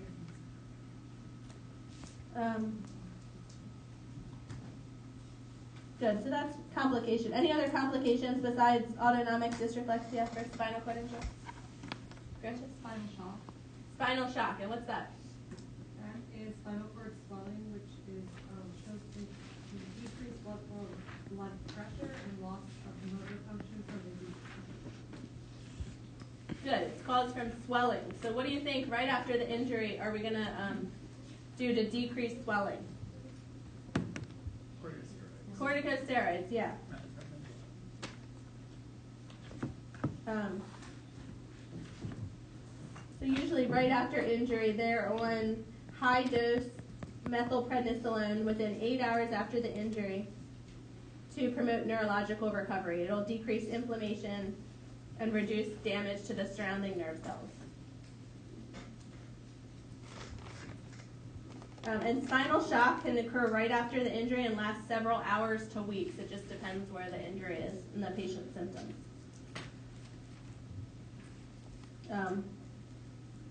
Any other complications for spinal cord injury?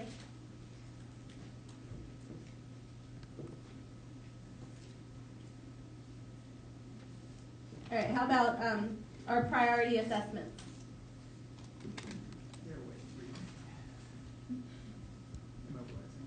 Airway, what are they going to be at risk for?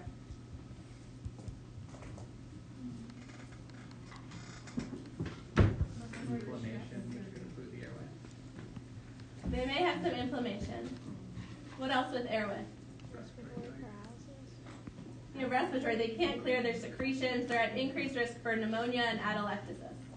They may lose their respiratory reflex.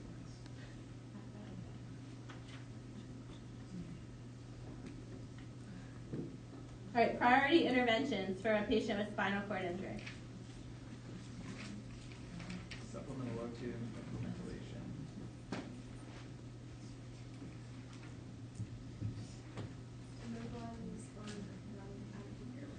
Yeah, adequate airway, we talked about earlier. Isn't this slippery thing to keep it mobile and the C-collar? Yep, keep them immobile, C-collar. Good. Yeah. So if the patient needs surgery, what type of traction do you think they'll be in? Scary. Cervical traction, which is up here. So this is usually prior to surgery. It is a metal band bolted over the top of the head from ear to ear. So since there's pin sites as a nursing intervention, what are we going to do? Clean up. Watch for infections, so making sure they're not red, drainage. What else? Cleaning the sites a couple times a day, whatever the hospital policy is. So making sure the pin sites are clean and not infected. And then this, Amy, do you know what that is? That's the halo. This is the Halo external fixator device. So those also have pins that you need to keep clean. And they may go home with this type of device. They're like bedridden, they can't sit up. That's pre-surgery. So then they'll go into surgery and have a spinal cord decompression.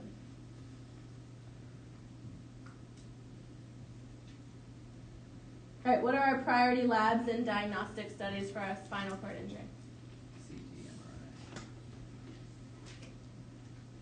Someone else. Autopsy or X-ray or MRI/CT, ABGs and both potentials, and H&H for blood loss. Perfect. So X-rays, what are they going to show? Fractures. And then what would ABGs show? Yeah, problems with oxygenation, ventilation concerns. And then what was your third one? H&H? Yeah, they may have blood loss from the trauma or from a spinal cord decompression surgery, so monitoring hemoglobin is adequate. Good. And then the evoked potentials. Evoked potential, I wouldn't say it's a top 3 for spinal cord injury, but that'll be later on after the injury. So right away, I think X-ray is important, and a CBC. All right, what about priority medications for spinal cord injury? Corticosteroids. Corticosteroids, Pain medication. pain medication. Why do we need to do pain medication? Probably really painful. Yeah. And you don't want them to have the autonomic dysreflexia. Yeah. Prophylactic anticoagulant for DVTs. Good. To prevent them. Perfect. So what medication do you think you would use for anticoagulant? What do we think? Heparin. Perfect. All right, we talked about autonomic dysreflexia as a complication, DVTs from little or no mobility, respiratory, they could get pneumonia, so do an incentive spirometer as much as they can depending on the level of injury. Skin, they're at high risk for pressure ulcers, so what are we going to do for them? Turn, reposition, even just getting a little bit of pressure off, however they're sitting in the wheelchair.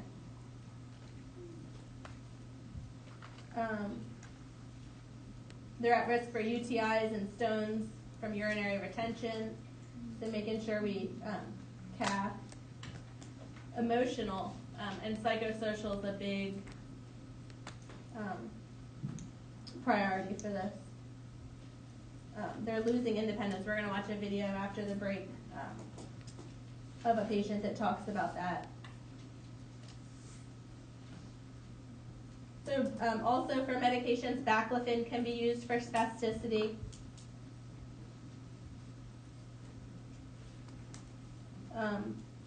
And nursing care, a lot of these spinal cord injured patients are in the hospital for months.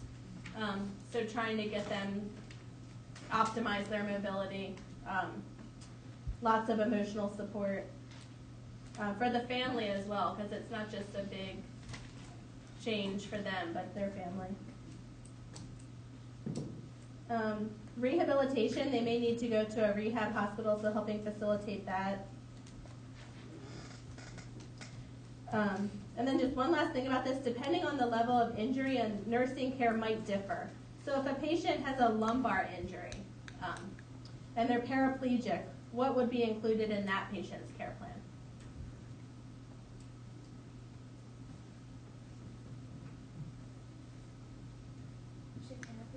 Yeah, paraplegic, so they have a lower spinal cord injury. Do you need to worry about airway with them? Probably not. But there's still no suctioning or anything like that because they can probably clear their own secretions. But in that type of patient, they're probably still not moving as much as they would, so they could still get pneumonia. So instead of spirometry, might be an option for them, but no suctioning or cough assist or anything like that. Louis? Yeah, they probably will be constipated, so what will we do for them? Stool softeners, laxatives, high fiber diet. Are they at risk for pressure ulcers? Lumbar injury? Yeah. Are they at risk for DVTs? Yeah. Do we need to worry about range of motion in their upper extremities?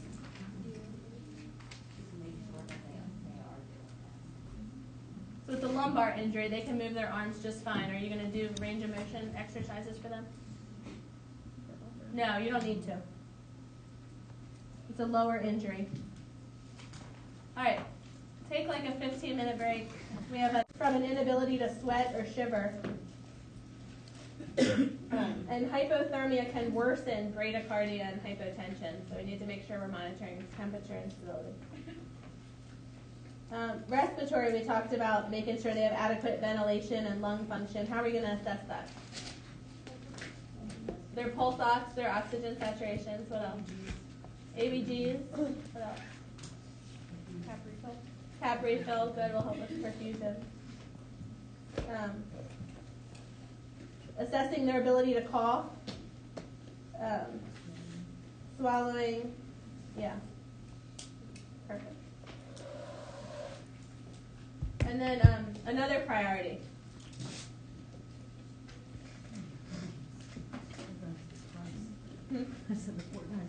Yeah, psychosocial. He said he was in the hospital for 6 months after his initial injury. So what were some of the things that he said? His mom was like super crushed. Yeah, what did he say? He said to his mom that it's not worth living if you can't walk. And you guys remember the Kubler-Ross stages of grief? So we talked about a person going through these stages with a family member or patient who is dying, but also in any type of injury like this, they also go through those stages of grief. Who remembers what they were? Denial. Anger. Depression. Bargaining. depression, and acceptance. So denial, they're in shock. Anger, they're thinking, why me? Bargaining, maybe for more time or a different diagnosis, or thinking that they'll improve. And then depression, feelings of overwhelm, helplessness. And then accepting, moving on with the new plan, which he ended up doing at the end. So, all right, how about priorities now? He said he's full-time job, lives in a condo. So what would your priorities be if he comes in, he's your patient?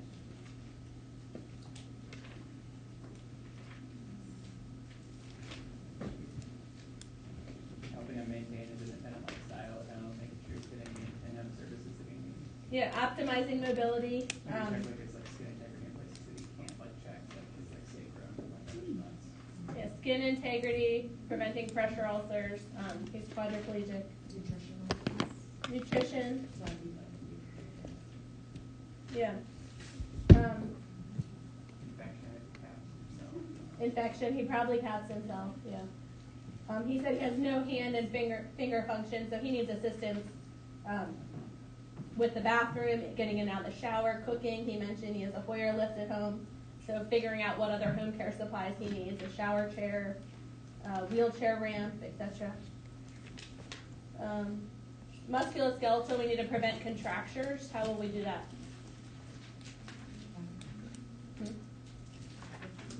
Backlifting can help with spasticity. What else can we do? Just range of motion, helping him move. And then one more priority.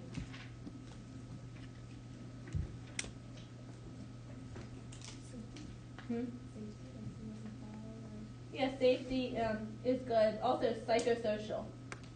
Remember at the end he said there isn't a day that goes by that I wish I wasn't in a wheelchair.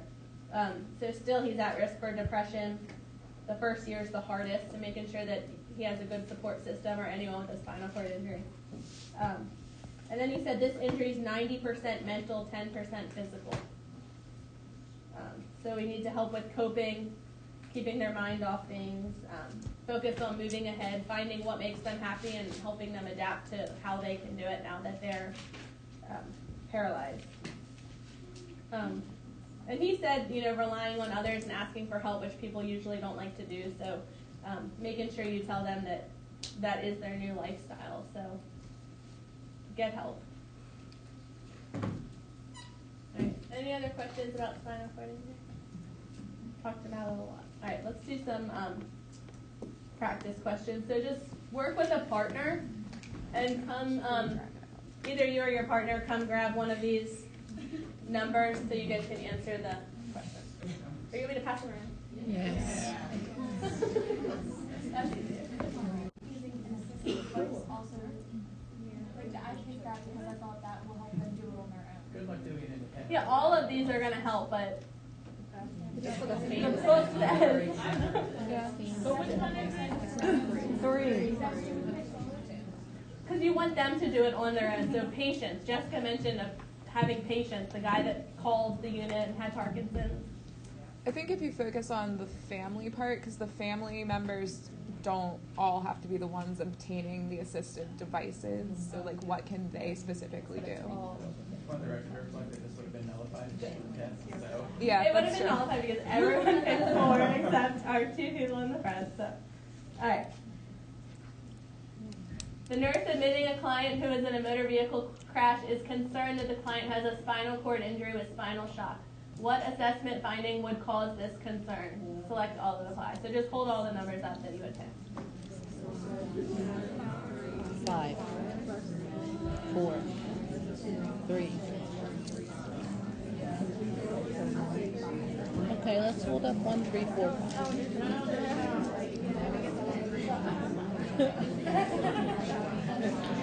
It wouldn't be hypotension? I have no idea. Spinal shock. It's hypotension. Autonomic dysreflexia is hypertension. What else did you guys pick? What do you think? Anyone else have a question about the other One sort of 1, 3, 5. autonomic dysreflexia is an abrupt onset of high blood pressure from the autonomic nervous system. Clarify what? Spinal shock. So spinal shock is like right after the injury, can last a couple weeks, but like your body's in shock. So it's swelling from the spinal cord, your blood pressure goes down, bad perfusion. So that's the acute onset. Acute, yeah. Autonomic dysreflexia can happen for the rest of their life, anytime they have any of those irritants. The spinal shock doesn't necessarily mean the spinal cord injury, right? So you could recover from spinal shock. You can recover from spinal shock, yes, because it's just your spinal cord swelling, so decreasing the inflammation. Why would flaccid paralysis be concerning? Wouldn't that kind of be almost an expected? Yeah, so they're going to be paralyzed from their spinal cord injury. So the It just depends where the injury is and the level of paralysis. So yeah, so what does that be expected? Like I wouldn't personally, like if a patient came in with a spinal cord injury and they had paralysis out, I wouldn't find that concerning. I would find that to be expected spinal cord injury. yeah, so flaccid paralysis is like spastic movements that will resolve as the edema and the swelling goes down.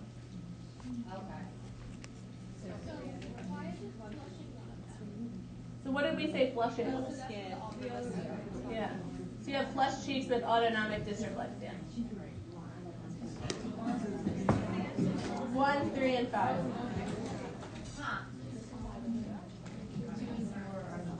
So you're concerned about paralysis for a spinal cord injury. You're concerned for the urinary incontinence and complete loss of sensation. All of those are symptoms of a spinal cord injury. Yeah. I guess I just read the question wrong. It's just confusing to me. Why are all these things that are expected in a spinal cord injury? But we want to rule it out. Why are they concerning? I guess is my thought. Yeah. Spinal cord injury. Why am I concerned by things that I expected to find? Like I guess. Objects can still be done as a hobby. What response by the nurse is correct?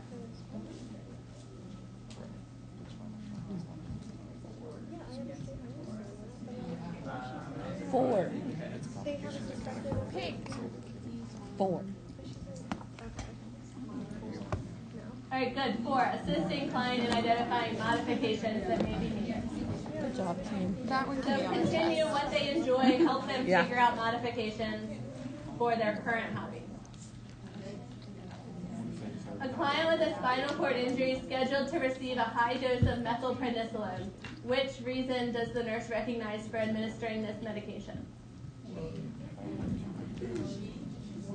I think she meant like G. Willikers. G. But I like the letter G. Yeah. 1. 1. Good 1. It's a corticosteroid, decreases inflammation. Good job. And reduces damage to surrounding nerve cells. The nurse is providing care for a 13-year-old who was placed in a halo brace within the last 24 hours because of a spinal cord injury. Which assessment is the first priority of the nurse?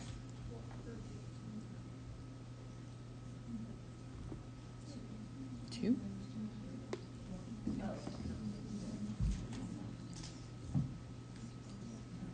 Yes.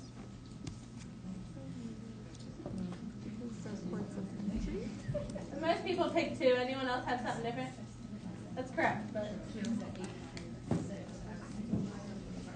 yeah, so with a halo brace, you want to assess the pin sites for redness, edema, drainage, to detect infection as a complication. You want to make sure the vest fits snugly to maintain traction. Asking about bed mobility is an important part of routine care to prevent skin breakdown, but it's not a high priority at the time. And assessing ability to perform range of motion is a routine part of care that's completed after considerations to the halo traction are addressed. So number 2. The nurse is assessing a client suspected of having MS. which manifestation should the nurse expect to observe in the client? So symptoms of MS.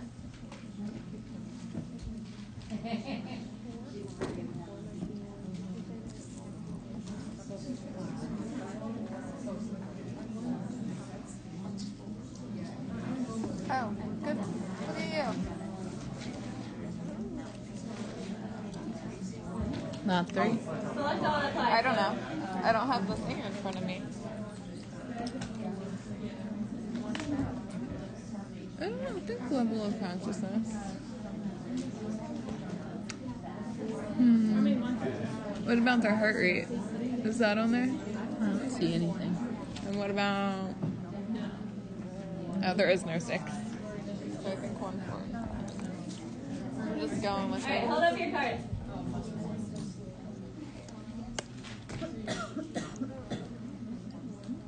All right, most people picked 1, 4, 5. We have some 2s. So why do we think number 2, tachycardia? Does MS do anything to our heart rate? No.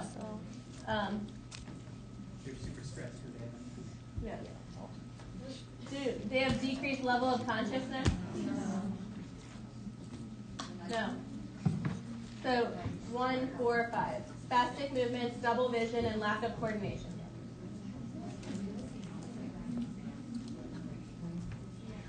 These will be similar to your exam questions. So if you can answer these and you review your Think Like a Nurse, you should do fine with this ability. She's especially going to pick that one because going over. All right, the nurse working in the emergency room receives a client involved in a boating accident. What should be the nurse's priority care for this client?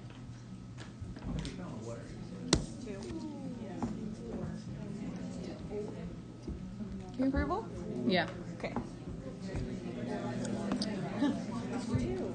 Or 4. That's not the most correct. All right, 2 is correct. So we want to maintain an airway in an emergent situation, and then once the airway is established and stabilized, the priority would be preventing movement, preventing shock, and then stabilizing the spine with a brace or traction. Yeah, if we have the order. Yeah. All right, the client with newly diagnosed Parkinson disease states, I just don't think I can handle having Parkinson disease. What is the nurse's best first response?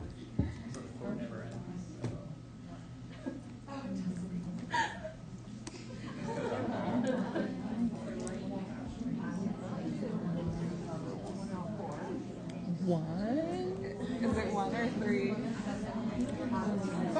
Only one answer. It's not select all of the Maybe 1. Or 3. I like 3 better. Can we go with 3? All right, for the ones that picked 3, why did we pick number 3? I thought we were told we aren't supposed to assume how our patients are feeling. So now you're saying you sound overwhelmed. What if they're not overwhelmed? What if there's something else? So you want an open-ended question. Does number 3 address their feelings? What do you think will be the hardest thing to handle? Yes. Yeah, so it's number 1. The nurse should first encourage the client experiencing a loss to express his feelings. This answer acknowledges the client's feelings, is open-ended, and promotes further discussion. So saying, I'm sure you can, a lot of other people do, provides false reassurance and draws attention away from the client's concern. Focusing on what will be the most difficult to handle doesn't address their feelings, and stating the entire health team will help interrupts the opportunity for the client to share their concerns. I feel like number 3 is repeating backwards. I don't think I can handle having Parkinson's. I hope. What do you think will be the hardest thing to handle? The emotional aspect of it, the physical aspect of it. They could, but again, you're not addressing their feelings. But it says handle, not handle. Okay, you didn't read the question. I misread the question. All right. All right, which instruction would the nurse give to a client with MS who has urinary retention?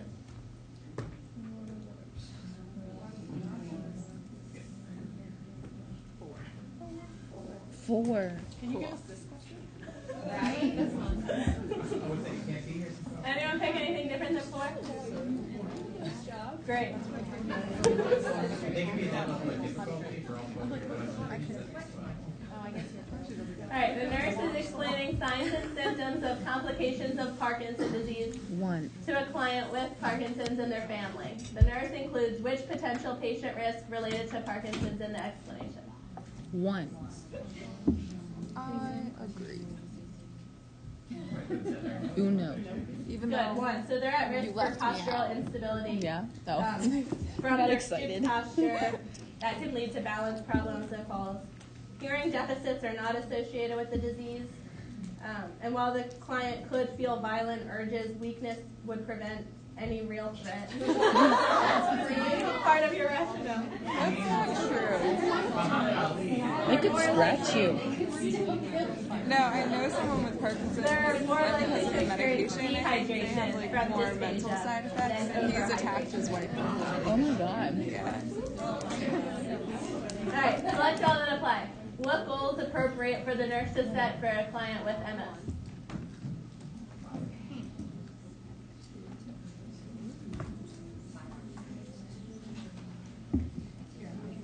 One.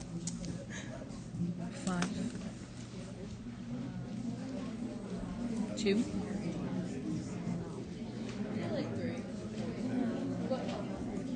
I don't think 1 is enough though, is it? No. I guess maybe if it said at least. Yeah.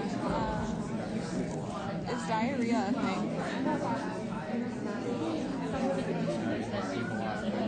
I know the bowel incontinence is a thing. No, it's constipation. Okay. So what about 4? 2, 4, 5.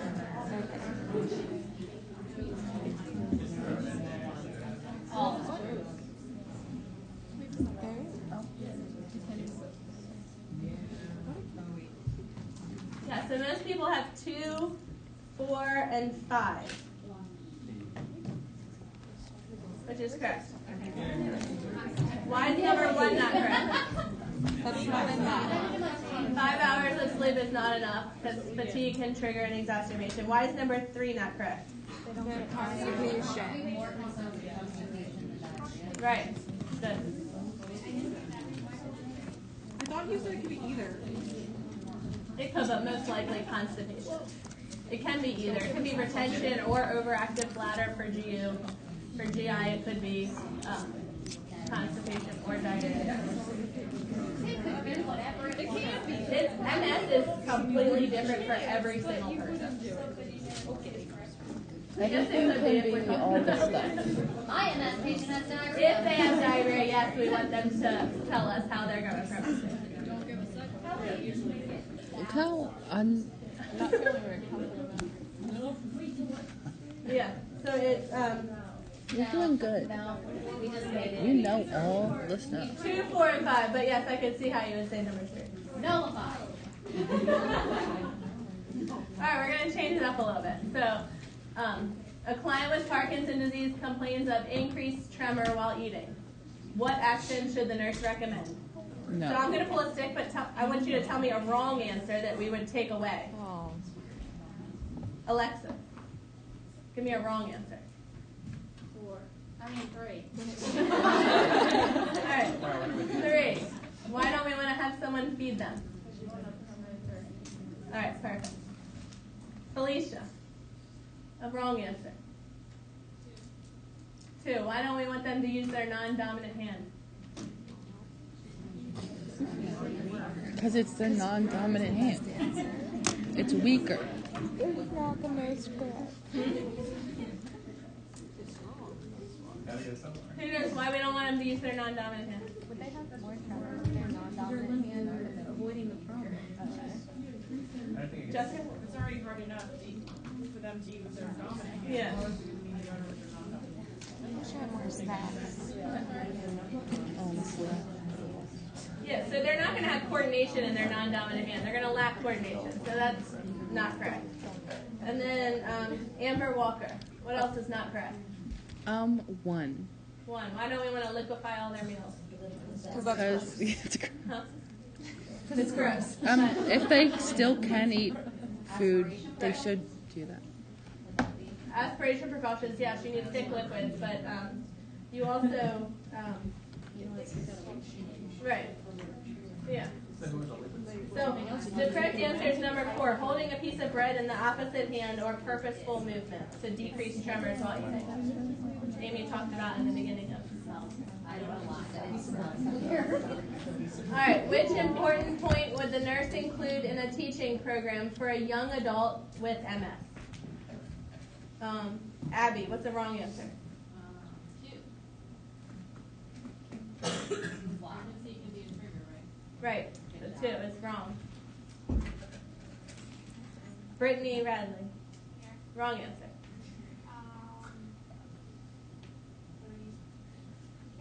3 is wrong. Why? Right. Holly O'Donoghue, wrong answer. Just kidding. Me? 1. Why is that wrong?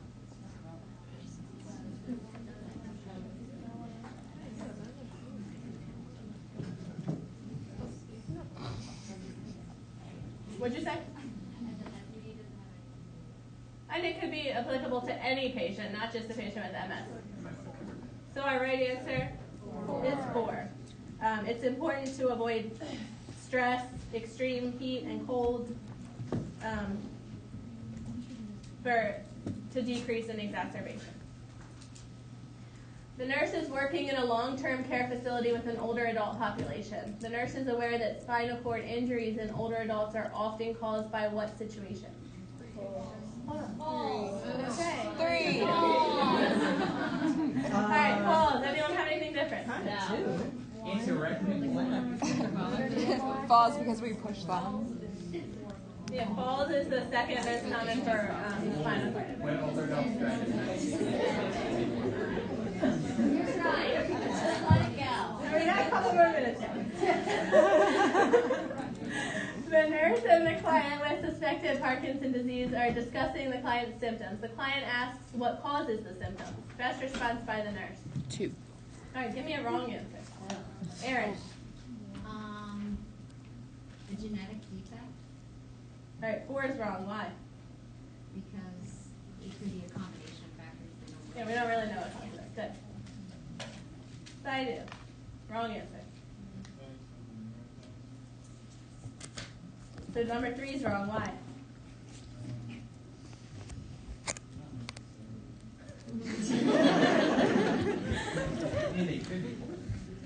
All right, I'll take it. Will. Not here. Oh, Will already know. Jesse. Wrong answer.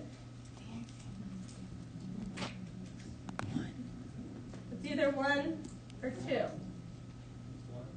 Yeah, 1 is wrong. Why? Because 2 is right. All right, number 2. Parkinson's symptoms appear when brain cells no longer produce enough dopamine to inhibit acetylcholine, which results in the uncoordinated motor movement. The other statements are inaccurate regarding the cause of symptoms of Parkinson's.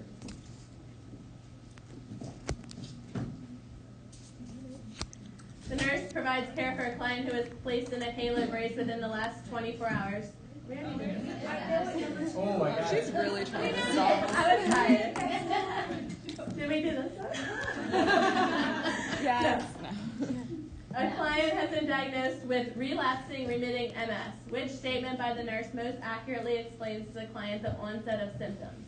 3. Lori, what's the wrong answer? Oh.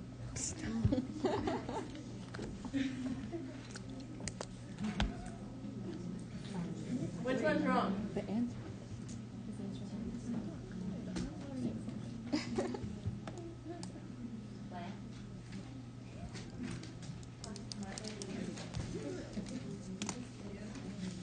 All right, 2 is wrong. Why? Because the answer is 3. So relapsing, remitting, are they going to have continuously with no periods of remission? They have periods of remission. So what's another wrong answer? Bethany. One. One's wrong. Why?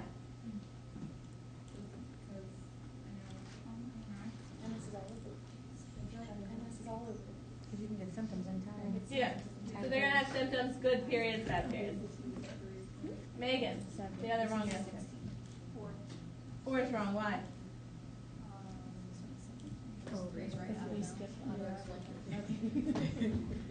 So are symptoms going to be progressively worse with periods of flare-ups? No. So number 3 is right. Symptoms will flare up at times with periods of partial or complete remission. Frustrated. Got it, team. We knew it. All right, you'll hold your cards up for this one. So which health promotion activity should be the focus of teaching for a client with Parkinson's disease? All the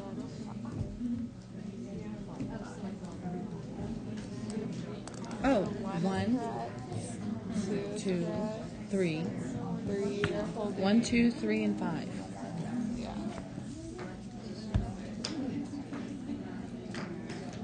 Six is throwing me off every time I look down. Yeah. So I'm like, there's never a 6.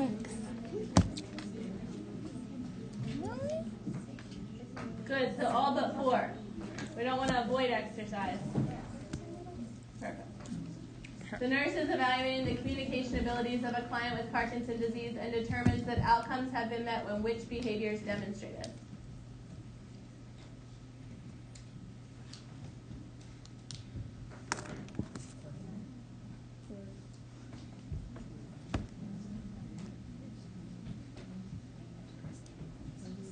Three is right. Why?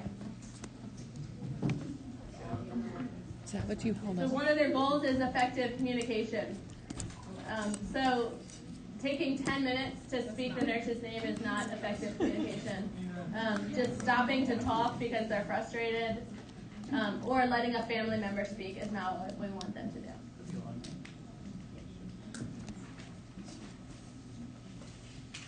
All right, 3 more. The nurse is teaching a client diagnosed with MS about the factors that can precipitate a relapse. Hold your cards up. 1, 2, 3, 5. Constipation, Ken? I don't think so. Okay, 1, 3, 5. I can't even pick them up. All right, 1, 3, and 5 is correct. Why is constipation not a precipitating factor? In and of itself, it's not. I mean, it could cause stress. Good. So MS can cause constipation, but it's not a cause of relapse. Oh, look at that.